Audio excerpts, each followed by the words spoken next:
अस्सलाम वालेकुम। न्यू नात मनकबत सुनने के लिए हमारे यूट्यूब चैनल रिजवान तारिया ऑफिशियल को सब्सक्राइब करें और बेल आइकन को प्रेस करें ताकि हर मजीद आने वाली न्यू वीडियो की नोटिफिकेशन आप तक पहुंचती। पीर सजन साईं जो शान निरालो, पीर सजन साईं जो शान निरालो, आए दियो उदा में उजालो, रोशनी आए दियो उदा में उजालो, ब्यूत सबई गालियों छॾ दिल सां सजण के तू सॾ, ब्यूत सबई गालियों छॾ दिल सां सजण के तू सॾ, ॿियूं त सभई ॻाल्हियूं छॾ दिल सां सजण के तू सॾ, ॿियूं त सभई ॻाल्हियूं छॾ दिल सां सजण के तू सॾ, मिसरी माखीअ खां बि मिठो ओ सजण साईं जो नालो, मिसरी माखीअ खां बि मिठो सजण साईं जो नालो, पीर सजन साईं जो शान निरालो, रोशनी आए दियो उदा में उजालो, पीर सजन साईं जो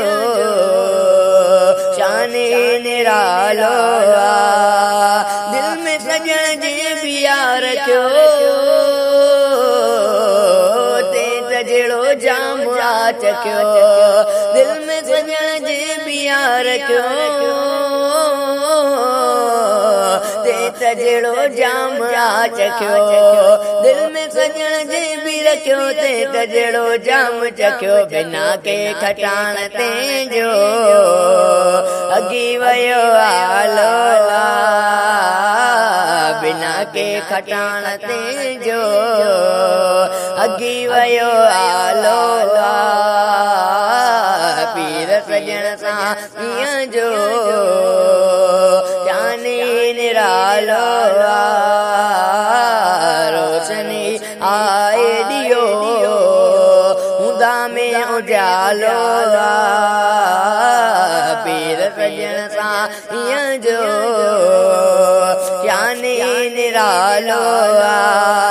समंदर जी मछियन में फिजाज पखियन में, समंदर जी मछियन में फिजाज पखियन में, समंदर जी मछियन में फिजाज पखियन में, समंदर जी मछियन में फिजाज पखियन में, हबीबिल्ला लाली चवे सजण जो हवालो, हबीबिल्ला लाली चवे सजण जो हवालो,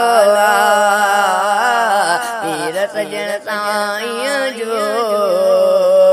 शान निरालो, रोशनी आए दियो उदा में उजालो, पीर सजन साईं जो शान निरालो।